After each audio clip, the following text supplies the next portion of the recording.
You are anxious as you are led out onto the track. Your nerves are jittery as adrenaline courses through your veins in anticipation. Nostrils flare as you enter the starting gate. It slams shut behind you. Time slows. The crowd becomes a distant thought as you wait for the bell. Suddenly, it sounds. You burst forth from the gate. Hooves pound like thunder around you. Horses push and shove on either side of you, all struggling to take the lead. Can you imagine such power exploding from the gate? We have heard of great horses. Citation, Secretariat, Seattle Slew, Affirmed, and how they became famous for their Triple Crown wins. Yet was it all the horse? I'm here today to set your sights on a different draft, not to tell you about a famous horse, but to focus on one man, whose journey is one of remarkable strength, determination, and courage. On this victorious journey, I will tell you about humble beginnings, an illustrious career, dangerous profession, remarkable character, avid spokesmanship, and leave you with an ongoing challenge. Hello, my name is Nathan Turrell, and I represent New York State. When you think of a jockey, don't you think of a little short man in white pants? Well, you're partly right. Ron Turcotte was indeed a jockey, but he didn't start out that way. You will see his story as an inspiration. Born in 1941 to a French-Canadian logging family of 12 in New Brunswick, with no running water, an outhouse, a wood stove for heat, and at night sleeping 2 or 3 to a bed is just the beginning of his story. Ron grew up with a love of horses and joined his father in the family logging business. His main job was caring for the horses used in logging. Here he learned valuable lessons about patience in dealing with horses and how to boost their confidence. This was the beginning of his gifted ability with horses. After 5 years, Ron decided that logging wasn't for him. He wanted a better paying job, more suited to his 5'1", 130-pound frame. After having a difficult time finding work in Toronto, his landlord suggested becoming a jockey. Ron didn't even know what a jockey was. He soon found himself working for Winfield Farms as a hot walker. In 1961, he had his first chance at being a jockey. It was a tough year, winning no races. The next year, his hard work paid off. He won his first race, the beginning of an extremely successful racing career. That year, he went on to win the title of leading apprentice jockey. Within 3 short years, he became the leading jockey in Canada. With nothing left to prove, it was suggested he move to racing in the United States. In 1965, he won the Preakness Stakes on Tom Wolfe, earning him the eye of both the international community and trainer Lucien Laurin. Ron became Lucien's first fall rider. In 1971, Lucien put him on 2-year-old Riva Ridge. It was because of Ron's uncanny sense that he was able to help Riva Ridge overcome his timidness. The following year, he rode Riva Ridge to victory in the Kentucky Derby and Belmont Stakes. It is unusual for jockeys to win more than one classic race for the same trainer, but Ron was an exception. In 1972, Ron again rode for Lucien on 2-year-old Secretariat. 1973 would be Ron's most notable success, riding Secretariat to an unbelievable victory, winning all 3 Triple Crown races. His astonishing win by 31 lengths at the Belmont Stakes is still one of the most famous to this day. Secretariat is not the only famous horse Ron rode during his impressive career. He rode in 20,310 races, on 20,281 different mounts, with a phenomenal 3,032 wins. His victorious journey seems simple to those outside of the racing world, but true victory didn't stop with his wins. Behind the excitement the racing world presents lies a dangerous, high-stress environment. Going into this profession, jockeys must be willing to accept the risks involved. Ron knew these risks, yet remained passionate about riding. He absolutely loved his job. Do you know just how difficult it is for jockeys to stay on top of their game in the racing community?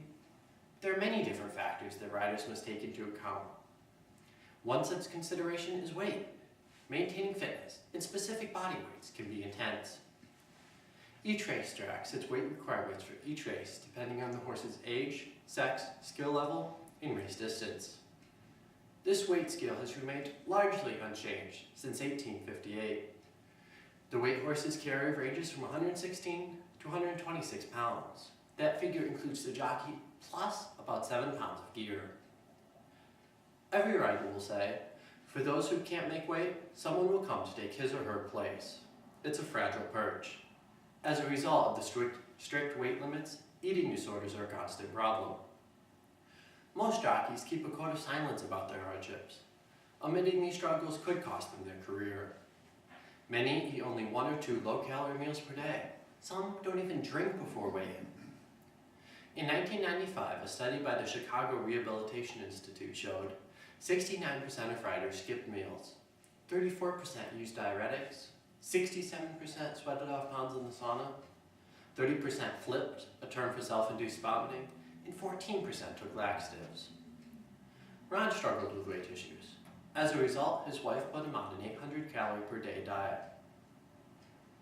Another factor is emotional strength. It's very cutthroat, one jockey said. You have to have a strong spine in this business. You have to love the sport and excitement, understand the risks, and still be determined to ride. It has been said, jockeys need a big ego, yet cannot be arrogant. This mindset allows jockeys to make important, split-second decisions and not second-guess themselves. Ron showed emotional strength when he said he hated to lose, yet wouldn't let that eat him up. It was said he did his job with class, accepting victories and defeats with grace. Throughout history, there's been a lot of corruption in the racing world, from drugging horses to taking bribes, cause unsafe conditions for both horse and rider. This brings me back to Ron. Not only was he known as being an incredible rider, but more importantly, for his steadfast beliefs in being an incorruptible man. He was named untouchable, someone that could not be paid to throw a race. This truth was later reinforced when a former mafia member stated, Turcotte was incorruptible in an easily corruptible game. In 1978, when Ron was just 37 years old and still at the top of his racing career, his most important victory was yet to be won. This victory would be the fight for his life, a fight to survive. During a race at Belmont Park, his horse flipped heels with another. Ron was catapulted through the air, smashing his spine with paralyzing results. He always said he was never afraid of dying.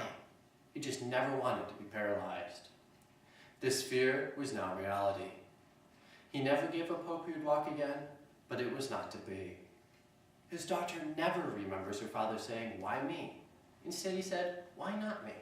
I'm no one special." The truth is, Ron is special. Despite the fact he remains in a wheelchair, he's become an avid spokesman for the Permanently Disabled Jockey Fund.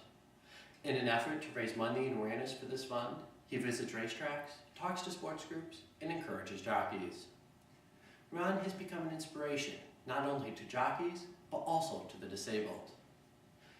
Since 1962, Ron has received numerous awards and recognition for his stellar racing career and his efforts for the permanently disabled. When asked how he felt about this recognition, he said, "I do not think of myself as a hero. I'm just an ordinary man who is lucky enough to accomplish something." While Ron Turcotte's story is one of remarkable strength, determination, and courage, I want to leave you with an ongoing challenge. Next time you read a story like Ron's, take a moment to look beyond the obvious. Take time to notice the truly important victories that came from life like his.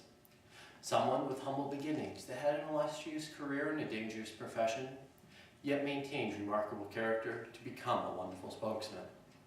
It is my hope that we all take stories like this and be able to have this much passion and determination to find our own victorious journey. My references are Will to Win by Bill Heller, Secretariat's Jockey Ron Turcotte documentary by Phil Commune, RacingLegend.com, DerbyLegend.com, Secretariat.com, and other resources from the internet. Are there any questions?